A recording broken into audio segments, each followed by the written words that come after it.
Yeah, I wonder, is there such a thing as taking your supplements the wrong way? And if you felt lonely, would you consider having a companion robot? And what about bark days? No, nothing to do with trees.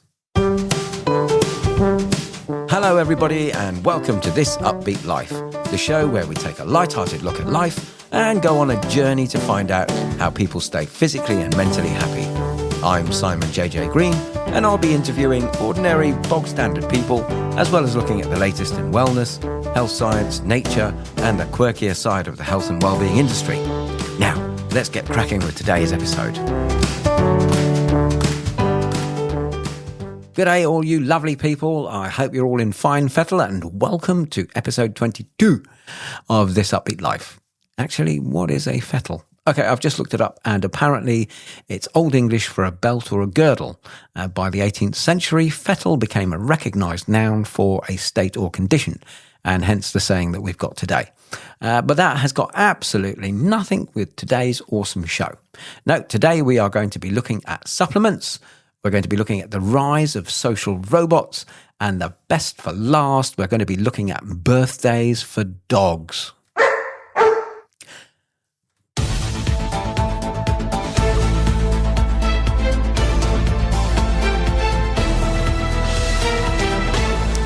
And on quick news, are we taking supplements the right way? It turns out that popping a cocktail of supplements every day might be doing you and me more harm than good, according to a recent article by the health and wellbeing reporter Ruth Clegg for the BBC. Now, I did not take any supplements until I was about 55 years old because I grew up thinking that you only took supplements if you were ailing or weak. Now, my age of 55 just happened to coincide with the explosion of the internet and the rise of the influencer. And like many people, I fell for the hype. Worse still, the hype was peddled by no one who was a doctor or a nutritionist.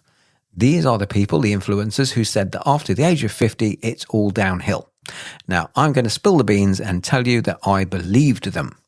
So I started taking a bucket full of supplement pills and powders, and up until recently, I still did. But I don't take them every day because of a couple of factors. Number one, I forget. And number two, it's expensive. So when I do remember, I tend to take them every other day. Realistically, you can be spending £30 or more a month on this stuff. Imagine the number of donuts I could buy with that. But the honest truth, I have no idea if they were doing me or are doing me any good or not. If I stop taking them for 4 weeks, I feel no difference. If I keep taking them intermittently or even every day, the only thing I get is bloating and sometimes some big acne spots on my skin. I don't feel better or particularly worse. And here's the thing, I may be taking them all wrong. You see, you wake up, drink a glass of water and swallow a fistful of capsules in the belief that today you will become a shinier, calmer, stronger version of yourself, perhaps with better hair. No, I wish, because I haven't got any, but definitely with improved gut flora and maybe some sort of aura. There is vitamin D for sunshine, magnesium for sleep, zinc for immunity, omega-3 for the brain, probiotics for the gut, collagen for the face, too late for me, ashwagandha for stress, turmeric for joints, and something called super greens, which my partner takes, and it looks and tastes suspiciously like powdered lawn clippings with a marketing budget. And then we have NMN, nicotinamide mononucleotide, the magic pill for energy and brain function, allegedly. But there is a question worth asking. If we're taking several different supplements every day, are we becoming healthier? Or are they doing us more harm because we have been taking them incorrectly? Now, I guess the answer is that supplements can be useful when there is a clear reason for taking them. If you have a genuine vitamin deficiency, for example, or a medical condition that affects how your body absorbs nutrients, a supplement can be exactly what you need. The trouble begins when supplements become a kind of nutritional panic buying. You have a little tickle in the back of your throat, so you take a multivitamin, just in case. Then you add vitamin D because it's the sunshine vitamin, and everyone says you should. Then zinc because it's winter. Then magnesium because somebody on a podcast said it changed their life. And before long, you are taking so many tablets that breakfast starts to look like a drug dealer's buffet. And this is where things can go slightly wrong. A lot of these supplements contain the same ingredients. Your multivitamin may already have vitamin C and D. zinc, magnesium, selenium, and vitamin B6 in it. Then your immune support tablets contain more zinc and vitamin D. Your sleep powder has more magnesium. Your energy drink is fortified with C and B vitamins. Your protein shake contains added vitamins because why not? And individually, none of these things may look alarming. Together, however, they can add up. Now, I am by no means any sort of authority on supplements, but my partner is a nutritionist and I have done some research into this sometimes confusing subject. Now, some vitamins are stored by the body rather than simply flushed away or being absorbed straight away. Vitamins A, D, E and K are the main ones. Take too much over time and they can build up, which is less wellness journey and more unexpected conversation with your liver. Too much vitamin D can raise your calcium levels and cause kidney problems. Too much vitamin A can be harmful, particularly during pregnancy. High doses of vitamin B6 taken for a long time can cause nerve damage. And too much zinc can interfere with copper levels and lead to problems such as anemia. And then we've got iron, another classic example. People often take it because they feel tired, which is understandable. But tiredness has about 400 possible causes, including not going to bed until 1 a.m. while watching videos of OPDs, that's other people's dogs, which is a valid reason to stay up, but nonetheless not ideal. See, iron is helpful if you are genuinely iron deficient, but if you're not, it can cause stomach problems and in some cases more serious issues. And this is the bit where I think I had arrived at on my taking too many supplements journey, the interactions. Supplements don't always politely mind their own business. Some can affect how medicines work. St. John's wort, for example, is a herbal remedy people often take for a mild, low mood, but it can interfere with a surprisingly long list of medications, which include some contraceptives, blood thinners, and treatments used after organ transplants, which is quite a lot of responsibility for something that sounds like a folk singer from the 1970s. Other supplements can affect blood pressure, blood sugar, sleep, mood, bleeding, or heart rate. And when you add prescription medication into the mix, your daily health routine can suddenly become a chemistry experiment conducted by someone who has misplaced the instruction manual. Now, my partner swears by herbal products and remedies, but these can be quite unpredictable. The word natural obviously sounds reassuring, but so are poisonous mushrooms and wasps natural. Natural does not necessarily mean harmless. Some herbal and bodybuilding supplements have been linked with liver problems, while energy and pre-workout products can contain enough stimulants to make your heart behave as though it's just remembered a cringy thing you said on a date in 2005. Now, there is also the issue of ingredients. No, unfortunately, supplements are not checked in the same way as prescription medicines. Most are perfectly legitimate, but some products, particularly those sold for rapid weight loss, muscle building, sexual performance, or dramatic energy boosts, all my favourites, have been found to contain undeclared ingredients.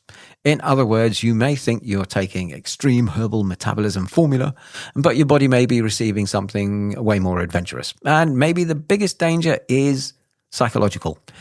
Taking supplements can make us feel as though we have dealt with health. We have swallowed the capsule, therefore we are now invincible.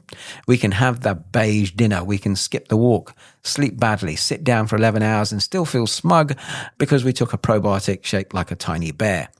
But guess what? Unfortunately, the boring basics are still what it's all about. Eating reasonably well, moving about, sleeping properly, not smoking, drinking sensibly, and keeping an eye on things like blood pressure and cholesterol. These do far more for our long-term health than any expensive bottle of capsules.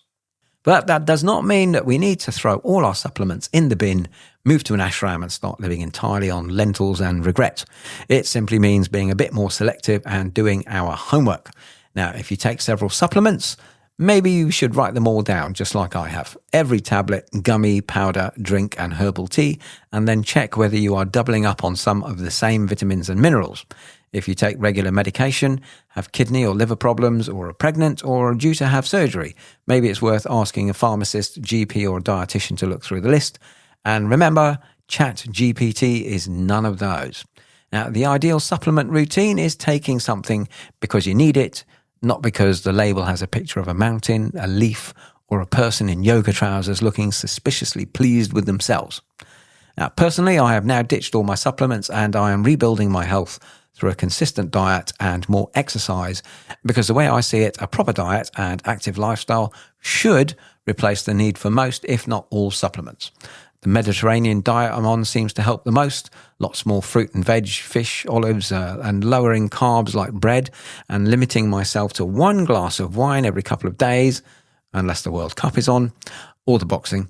But after 6 weeks of this, now I have way more energy. My skin is feeling better. I suffer from mild psoriasis, and the bloating has all but disappeared. And finally, on this segment, I have been told by my partner to say on this publicly recorded format that donuts do not count as supplements, and that I had to say this on the recording.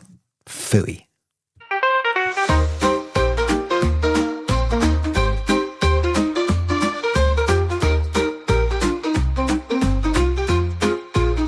And on The Real Deal, could your new best friend be a robot? You see, back in 1984, robots in the movies were terrifying.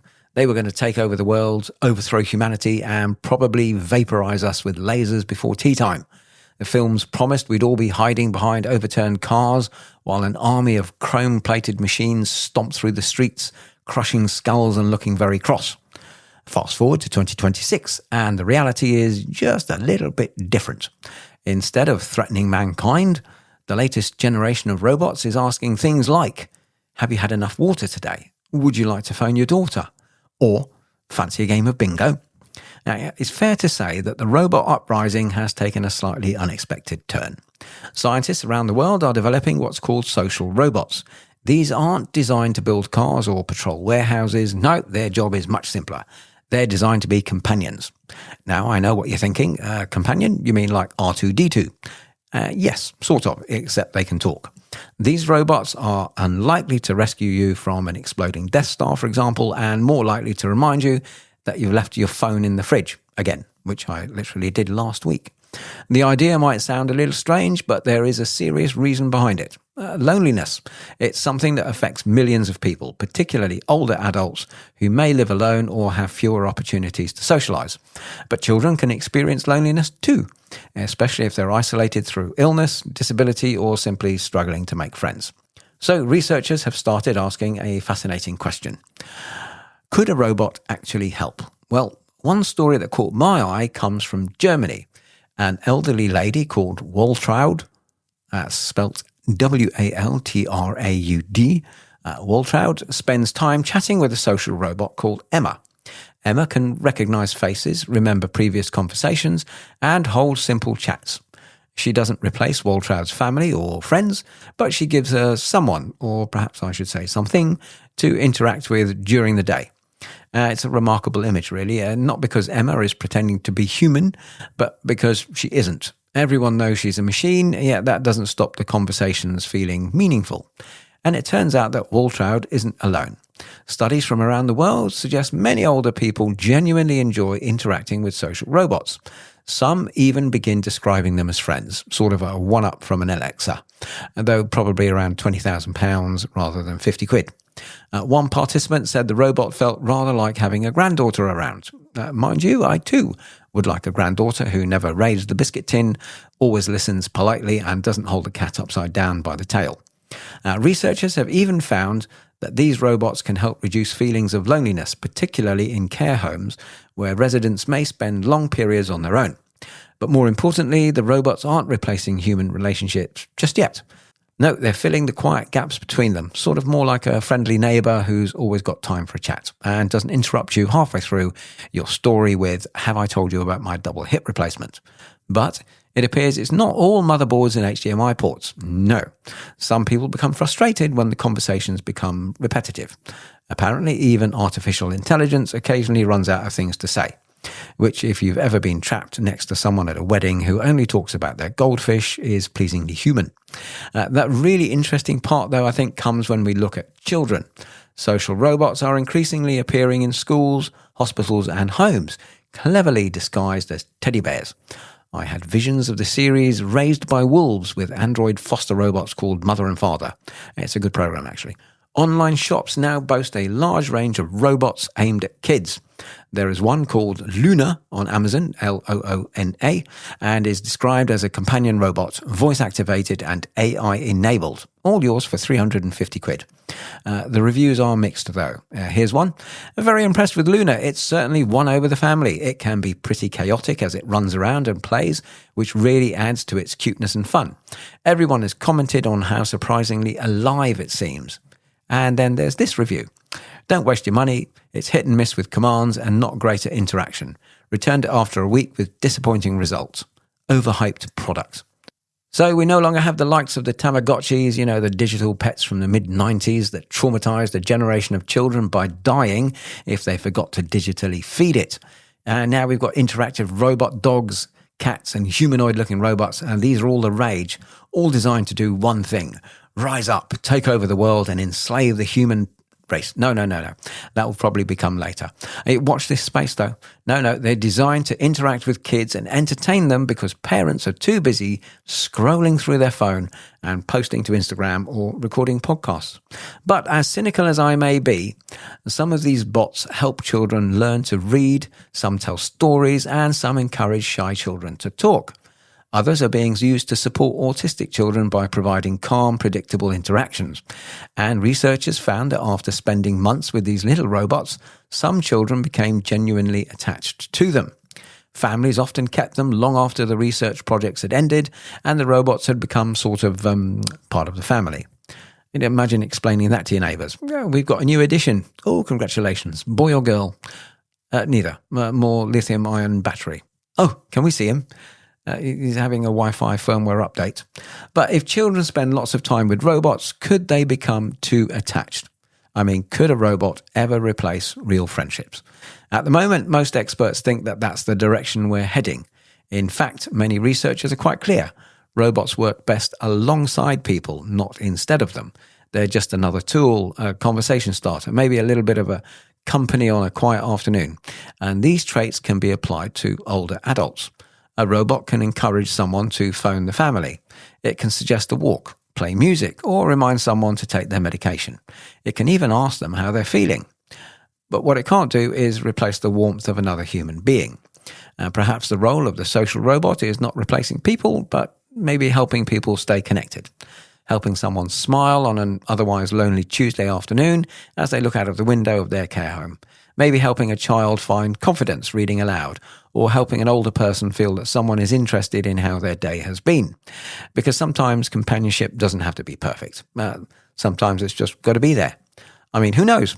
With the advance of robots by Boston Dynamics and the Chinese companies, especially Ubtech Robotics, famous for models like the U1 series, an ultra-biomimetic AI-powered humanoid companion robot featuring digital skin, expressive facial movements and emotional large language models designed specifically for home companionship. And then we also have Unitree Robotics. In fact, Chinese firms are so advanced that I think in less than 20 years, we're all going to have one of these robots. Yes, you can imagine introducing yours at a dinner party. This is Mary. Oh, your wife? No, my robot. There's an uncomfortable silence. And what does she do? Oh, no. She reminds me where I left my glasses, tells me to drink more water and always agrees that I'm right. And that's it for The Real Deal. And if your toaster starts asking how your day's been, the robot uprising has started.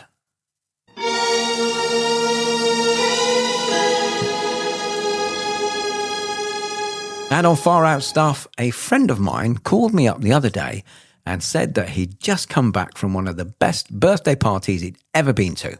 It was for a young lass called Molly, who had just turned 6, and there were about 20 guests. There were balloons, there was cake, music, lots of food, and it turns out that Molly is a golden retriever and has an enormous online following. I thought to myself, well, I have 2 lovely dogs myself. Echo and Coda are sisters who are German Shepherd, Aussie Shepherd crosses. We have never really had a party for them, just a quiet celebration when it's their birthday, which by a twist of fate is the same day as mine in September. So we normally just share a steak and they have doggy ice cream. So I thought I'd look into it. Well, dip me in mustard and call me a hot dog. Birthday parties for the goodest of dogs is all the rage. Once I started looking, I discovered that dog birthday parties are far from being an oddity. They seem to be part of a growing global trend driven by people increasingly treating pets as members of the family. Well, that's just silly. Of course they're members of the family. What else can it be? Pets. Now, here in the UK, Britain has enthusiastically embraced gotcha days and dog birthdays. Now, a gotcha day is the anniversary of the date a good boy or a good girl was adopted or rescued, mainly because the exact birth date of the shelter or stray dog is often unknown. So pet owners use this date as a special holiday to celebrate their arrival into the family. Now, a recent Country Life article notes that nearly 2/3 of British dog owners celebrate their dog's birthday in some way or another. More than half have hosted some sort of birthday gathering, although many simply buy a special toy, treat or marrow bone rather than throwing a full-scale canine rave. Though I think this should be a thing. Dog raves. We should start a petition. We only need 10,000 signatures and it goes to Parliament. And there are now many businesses offering dog birthday cakes, personalised party hats, bark day balloons, dog birthday boxes, birthday photo shoots, and dog cafes that host parties. See, the UK is a nation of dog lovers, there is no doubt. But other countries around the world have gotten into it too.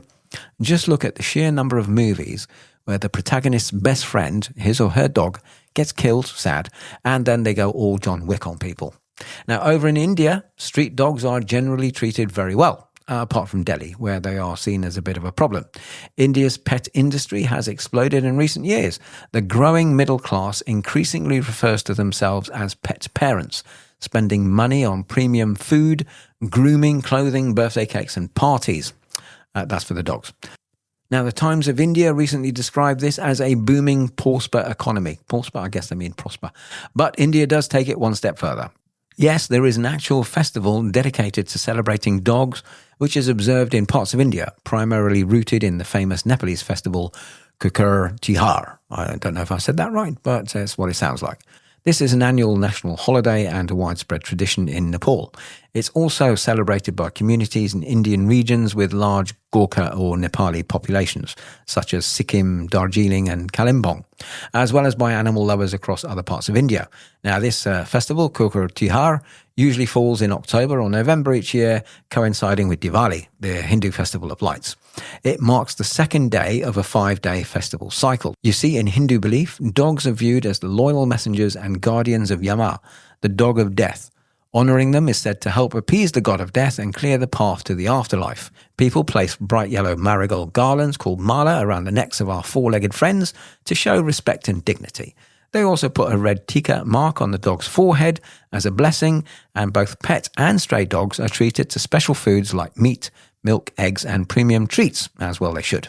One particularly charming story came from Madhya Pradesh. A group of young men threw a lavish birthday party for a stray street dog called Ludo Bahai. It included an open Jeep parade, flower garlands, a birthday cake, fireworks and a giant roadside congratulatory billboard. Now, the organisers said they wanted to encourage kindness towards stray dogs. The video went viral worldwide, and I'll put a link to the video in the show notes. Now, over in the United States, I think it's safe to say that they have probably taken pet birthdays further than anywhere else. Yeehaw! It's common to find dog bakeries making birthday cakes, bark day packages at doggy daycare centres, dog birthday events at pet cafes, professional photographers specialising in pet birthday portraits, and pet hotels hosting birthday parties. This has become part of the enormous American pet industry, which is worth well over $100 billion annually. This is about half of the army budget, not to be confused with the total US military budget, which stands at a mind-boggling $1 trillion a year. That's a few canine birthday parties right there. Now, over in Australia, they have also embraced the idea. Many dog cafes and dog parks advertise birthday packages, complete with pup cakes, party bags, and dog-safe ice cream. While over in Japan, their pet culture has long treated dogs as family members, where they have luxury pet boutiques, and I do mean luxury, that sell things like birthday kimonos. Now, of course they do. Konnichiwa. Celebration cakes, personalised biscuits, and pet hotels that organise birthday events. And now that it is illegal to eat your dog, South Korea has become one of the world's fastest growing pet markets, where birthday celebrations for dogs are becoming increasingly common. Many pet cafes host birthday events, while specialist bakeries produce elaborate dog-friendly cakes. But there is a bit of a debate. Not everyone is convinced, you see. Some animal welfare experts point out that dogs don't understand birthdays. They're obviously killjoys. Noisy parties may stress some animals. Maybe. And candles, balloons, and rich human food can be unsafe. That is true. The consensus among behaviourists is fairly simple. Dogs love spending time with their owners. They probably don't care whether it's because they're turning 3 or because it's a Tuesday. Actually, I don't think this story is really about dogs at all. It's about us. And you see, a century ago, many dogs slept outside in kennels and had names like Rex or Spot. Today, they're wearing birthday hats, eating peanut butter birthday cakes, opening presents, and having professional photographers capture the moment for Instagram.